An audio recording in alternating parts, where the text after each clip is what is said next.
So we're going to be showing you how to do restraint for a cephalic blood draw or placing a catheter on a small dog. First thing you're going to do is you're going to lay them down. That way you can hold them between your arm and your chest, giving them a nice little hug. You're going to come around with your other hand to restrain their head. That way they can't go at their leg or at the person who's drawing the blood. You're going to put your hand right here behind their elbow to keep them from pulling back or going forward, to help keep this as still as possible for your technician. When we're holding off for this one, you're going to bring your thumb around to the crook of their elbow and then do just a slight turn. This is going to help line that blood vessel up for them.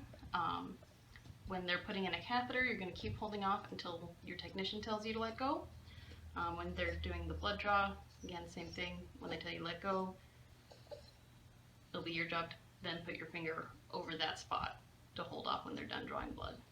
For catheter, you're going to keep your hand back here behind the elbow while they're taping it in place, because the last thing we want them to do is to jerk their elbow back and pull that catheter out. Okay, so we're going to show how to do a restraint for jugular blood draw on a small dog. So first you're going to get your dog sitting. Ooh. There we go. I'm going to spin it towards the person who's going to be drawing your blood. If they had a collar or leash on, you're going to grab it with your little fingers. Thank you, Wola.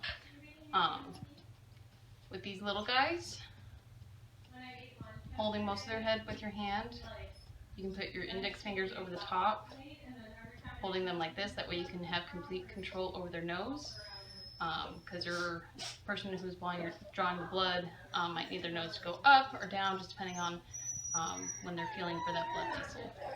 So we can hold her just like this. You're going to take your arms and you can hold their whole body like this. So if they start wiggling or trying to get away, like Wool is trying to do, you can help keep them there, because the biggest thing is you want to keep them as still as possible for that blood draw. It'll go faster, and then the patient gets done faster. When they're done drawing blood, it's going to be your job to hold off the vessel afterwards for about 30 seconds, and then we can release. Okay, so we're going to be showing you how to restrain for a lateral saphenous on a small dog. This one you might be able to do with one person. Depending on how wiggly your patient is, you might need a second person. So first thing you're going to do is put them on their side.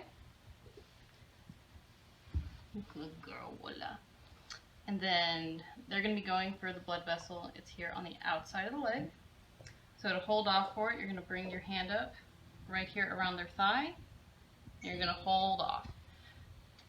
And then after they are done getting their blood, you're going to let go. And again, you're going to be holding off down here. If you have to have two people for your small patient, it'll be similar to the large dog. You'll be controlling the front end, holding both front legs and controlling the head.